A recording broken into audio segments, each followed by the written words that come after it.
Bu tamaşanı yazmaqda, qələm almaqda əsas məqsədimiz, daha doğrusu mahiyyət ondan ibarət idi ki, 4 ünsürün təqdim olunması və bu janr olaraq uşaqlar üçün maarifləndirici şou tamaşa xarakteri daşıyırdı və ünsürlərin nə olduğu, ünsürlərin əslində kim olduğu və hava, od, su, torpaqla bağlı, xüsusən də Qazaxda yerləşən həmin o bulaqda hansı ki, Çoxa bulağı adı ilə tanıdığımız 4 ünsürün heykəlləri olan bulağın da tanıdılması məqsədi daşıyırdı bu tamaşa.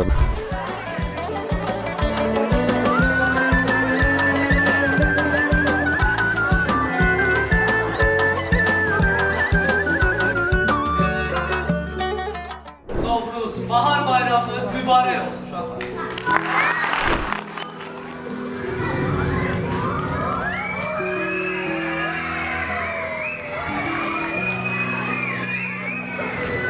Bugünkü tamaşada od, alov rolunu oynayırdım. Özümü çox xoşbəxt hiss edirəm.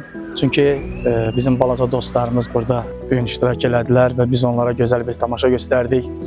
Əsas məqsədimiz ondan ibarətdir ki, təbii ki, xalqımızın adət-ənənəsini həmişə yaşatmaq, onları balaca dostlarımıza çatdırmaq və belə deyək də bu bayramı onlara ətraflı şəkildə başa salmaq idi.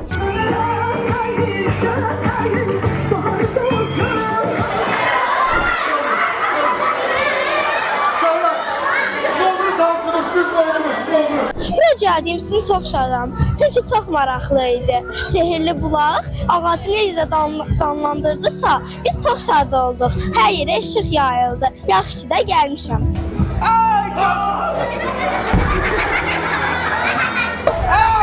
Ünsürlər tamaşasında Kosa kimi öz məharətimi göstərdim. İndi bilmirəm necə alındı. Bunu tamaşaçılarımız deyə bilər. Biz onlar üçün əlçatan olmalıyıq. Bayaqda dediyim kimi, hər uşaq özü bir möcüzə. Bugünkü tamaşada mən hava obrazını canlandırırdım. Məqsədimiz maarifləndirərək uşaqları əyləndirmək idi. Bayramımız mübarək. Ancaq o uşaqların öz sehirli gücünü geri Mən Aytaç Cəfərova bugün Qazax Dövlət Dram Teatrında baş tutan Ünsürlərin Sehri, Bulağın Sirri tamaşasının su obrazıyam.